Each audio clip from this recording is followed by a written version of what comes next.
मकर राशि वालों, आपके लिए आने वाला सप्ताह 17 अगस्त से 23 अगस्त तक का एक ऐसा सप्ताह होगा जब इस समय में आपकी सहनशीलता, आपकी चेतना, आपके अटूट अनुशासन की परीक्षा वाला समय रहेगा। यह सप्ताह सितारे आपके जीवन की बिसात पर कुछ ऐसी चालें चलने जा रहे हैं जो आपको एक पल के लिए असमंजस में भी डालेंगी, तो वहीं दूसरे पल या अगले ही पल हम बोल सकते हैं एक नए मोड़ पर आपको खड़ा कर देंगी। मित्रों, आपने कभी ऐसा महसूस किया होगा कि जब जीवन का एक दरवाज़ा बंद होने लगता है तो कोई अनदेखी शक्ति चुपचाप आपके लिए एक नया मार्ग तराश रही होती है। आसमान के इस विशाल कैनवास पर ग्रहों का एक ऐसा ताना बाना बन चुका है जो आपके जीवन में एक क्या लेकर आ रहा है, क्या छिपा कर लाया है, 17 से 23 अगस्त तक का समय आपको क्या देने वाला है, पूरी जानकारी आपको इस वीडियो में दे रहा हूँ। मित्रों, क्या यह किसी छिपे हुए संकट की आहट होगी या किसी महान सफलता से पहले का सन्नाटा होगा? तो आपको आज के इस वीडियो में यही जानकारी दे रहा हूँ कि जो ग्रहों का रहस्यमय परिवर्तन इस समय में हो रहा है वो आपके लिए क्या लेकर आया है और क्या आपको देकर जाएगा। इस सप्ताह ग्रहों की स्थिति बेहद ही प्रभावशाली और संवेदनशील बनी हुई रहेगी। सूर्य और केतु आपके अष्टम भाव में 17 अगस्त सुबह 8:30 पर जब सूर्य देव प्रवेश कर जाएंगे, अष्टम भाव में मघा नक्षत्र में प्रवेश करेंगे, वहाँ केतु देव पहले से ही विराजमान है, तो सूर्य और केतु का यह युति बनती हुई दिखाई देगी। मंगल आपके छठे भाव में विराजमान है और आद्रा नक्षत्र में गोचर कर रहे हैं, जो आपको एक अद्भुत जुझारूपन, साहस प्रदान कर रहे हैं। एक ऐसी एनर्जी आपको प्रदान कर रहे हैं जिससे कि आप अपने सभी कामों में सफलता प्राप्त कर सकें। सभी कामों को इतनी ऊर्जा आपको दे रहे हैं कि आप सही ढंग से कर सकें। बुध और गुरु आपके अभी सप्तम भाव में चल रहे हैं कर्क राशि में, और कर्क राशि में उच्च के देवगुरु बृहस्पति अश्लेषा नक्षत्र में विराजमान हैं। वहीं बुध भी अश्लेषा नक्षत्र में चल रहे हैं और ये 18 अगस्त को शाम को 18 अगस्त को अस्त हो जाएंगे और 22 अगस्त को शाम 7:33 पर सिंह राशि में अष्टम भाव में मघा नक्षत्र में गोचर कर जाएंगे। शुक्रदेव आपके 9वें भाव कन्या राशि में निचस्थ स्थिति में और हस्त नक्षत्र में अभी इस सप्ताह गोचर करेंगे। शनि आपके तृतीय भाव में है। आपके राशि के स्वामी शनि देव मीन राशि में हैं और वक्री अवस्था में चल रहे हैं और 20 अगस्त शाम को 7:33 पर रेवती नक्षत्र के प्रथम चरण में प्रवेश करेंगे। राहु आपके द्वितीय भाव कुंभ राशि में और धनिष्ठा नक्षत्र में प्रवेश करे हुए हैं। मित्रों, चंद्रदेव की जो स्थिति रहेगी वो 17 अगस्त को कन्या राशि आपके 9वें भाव में रहेगी, भाग्य स्थान में रहेगी। 18 और 19 अगस्त को तुला राशि 10वें स्थान पर कर्म स्थान पर रहेगी। 20, 21 और 22 तारीख के दोपहर 2:49 तक वृश्चिक राशि में आपके एकादश भाव लाभ स्थान इनकम के भाव में बने रहेंगे। 22 अगस्त को दोपहर 2:49 के बाद और 23 अगस्त को चंद्रमा आपके धनु राशि में रहेंगे, जो आपका 12वां भाव होगा और वह स्थान में रहेंगे।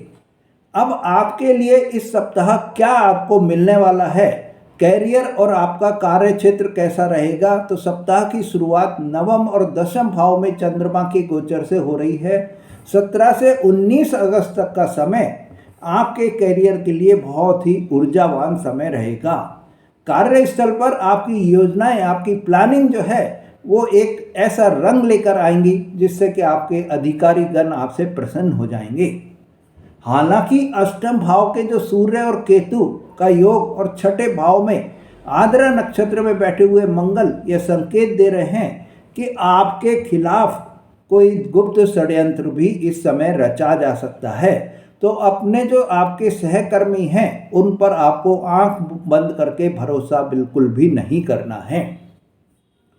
20 से 22 अगस्त तक के बीच में चंद्रमा जब एकादश भाव में रहेंगे तो कैरियर में नई उपलब्धि आपको मिलती हुई दिखाई देगी। पदोन्नति के योग भी बन सकते हैं। आर्थिक स्थिति की दृष्टि से यह सप्ताह आपके धन के दृष्टिकोण से मिला जुला सप्ताह रहेगा। द्वितीय भाव के राहु और नवम भाव के नीच के शुक्र यह चेतावनी आपको दे रहे हैं कि अचानक कोई बड़ा खर्च आपके ऊपर आ सकता है या किसी गलत निवेश, गलत इन्वेस्टमेंट में आपका पैसा अटक सकता है। और जब 18 अगस्त को बुध देव अस्त हो जाएंगे और 22 अगस्त को बुध देव अष्टम भाव में प्रवेश कर जाएंगे तो कोई भी आप फाइनेंशियल डिसीजन लेने से पहले बहुत ही सावधानी आप रखें, नहीं तो आपको नुकसान की संभावना बराबर बनी रहेगी। 20 से 22 अगस्त तक दोपहर में लाभ भाव में चंद्रमा का होना आपके अगर कोई रुका हुआ धन है तो उसको आपको अगर आप प्रयास करेंगे तो वो मिलने के चांसेस बन सकते हैं। 22 अगस्त के बाद में आपको दोपहर के बाद में अनावश्यक खर्चों से भी बचना होगा। मित्रों, परिवार और प्रेम संबंध के बारे में सप्तम भाव में उच्च के गुरु विराजमान रहेंगे, जो जीवन साथी के साथ में आपके संबंधों को एक सहारा देते हुए दिखेंगे और विकट स्थितियों में भी ढाल बनकर देवगुरु बृहस्पति खड़े रहेंगे। 18 अगस्त को जब बुध अस्त हो जाएंगे तो बातचीत में वाणी में आपके थोड़ी कड़वाहट या गलतफहमी आ सकती है, पर 20 अगस्त को जब शनिदेव रेवती नक्षत्र में प्रवेश कर जाएंगे तो आपके भाई बहनों के साथ में आपके जो कम्युनिकेशन है, जो संवाद है, वो कुछ दूरी भी लाने का कारण बन सकती रहेगी। धैर्य रखें और कटु वचनों से इस समय आपको बचना भी होगा। स्वास्थ्य की दृष्टि से मेरे मित्रों, आपके लिए यह जो समय आ रहा है, अष्टम भाव में सूर्य और केतु की युति, 22 अगस्त से बुध का अष्टम भाव में प्रवेश स्वास्थ्य के प्रति बहुत ही सावधानी बरतने का संकेत आपको दे रहा है। पेट, स्किन और ब्लड संबंधी आपके छोटी मोटी समस्याएं सप्ताह भर बनी रहेंगी, आपको सावधान रहने होगा। हाँ, पर छठे भाव में मंगल जो बैठे हुए हैं वो आपको बीमारियों से लड़ने की शक्ति तो देगा, पर मानसिक तनाव, मेंटल स्ट्रेस आपको बराबर बना रहेगा। वाहन चलाते समय आपको बहुत ज़्यादा इस समय में सावधानी भी रखनी होगी। मित्रों, ओवरऑल अगर हम देखें तो 17 अगस्त सोमवार को भाग्य का आपका साथ मिलेगा। धार्मिक या आध्यात्मिक गतिविधियों में आपकी रुचि बढ़ती हुई दिखाई देगी।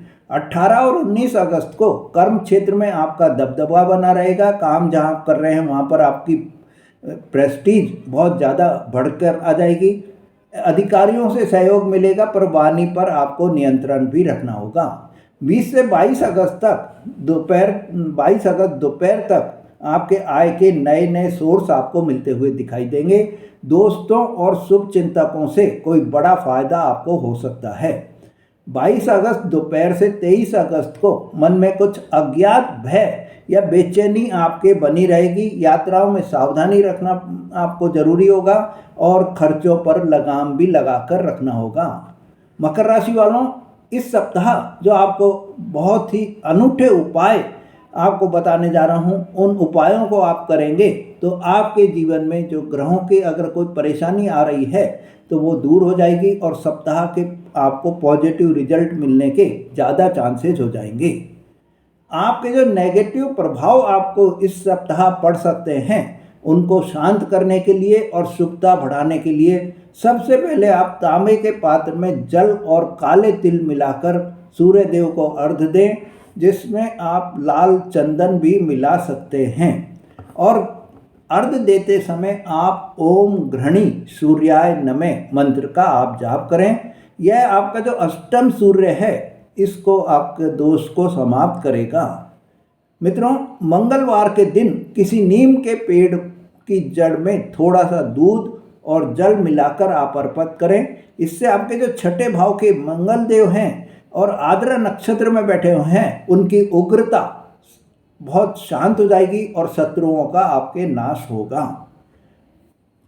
कांसे की कटोरी में सरसों का तेल भरकर आप अपने चित्र देखकर, अपना उसमें फोटो देखकर, अपना चेहरा देखकर उसको आप दान करें, जिससे कि आपको शनि देव की कृपा आपको मिलती रहे। और आपको अगर कोई दान करने का साधन नहीं मिल रहा है तो आप शनि मंदिर में आप छोड़ आएं। अंगूर या हरे फल का आप दान करें। बुधवार के दिन किसी अनाथालय में, कोढ़ आश्रम में हरे फल या हरे अंगूर आप दान करेंगे। इससे जो अस्त के बुध है और नीच के शुक्र हैं उनका दुष्प्रभाव कम हो जाएगा।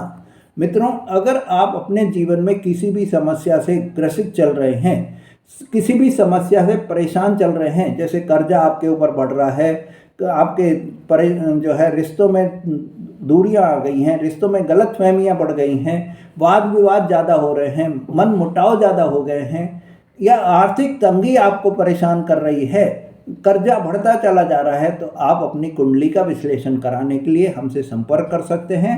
आपको सही और सटीक मार्गदर्शन दिया जाएगा और उपाय बताए जाएंगे जिनसे कि आपके जो जीवन में परेशानी आ रही है वो किस दशा के, किस अंतरदशा के या ग्रहों की स्थिति के कारण आ रही है, वो उपाय आप करने से आपके जीवन में जो समस्याएं हैं वो कम हो सकती हैं या खत्म भी हो सकती हैं। मित्रों, अगर आप मेरे चैनल पर नए हैं तो मेरे चैनल को सब्सक्राइब करें, लाइक और शेयर करें, जिससे आपको ऐसी जानकारी बराबर मिलती रहे। धन्यवाद।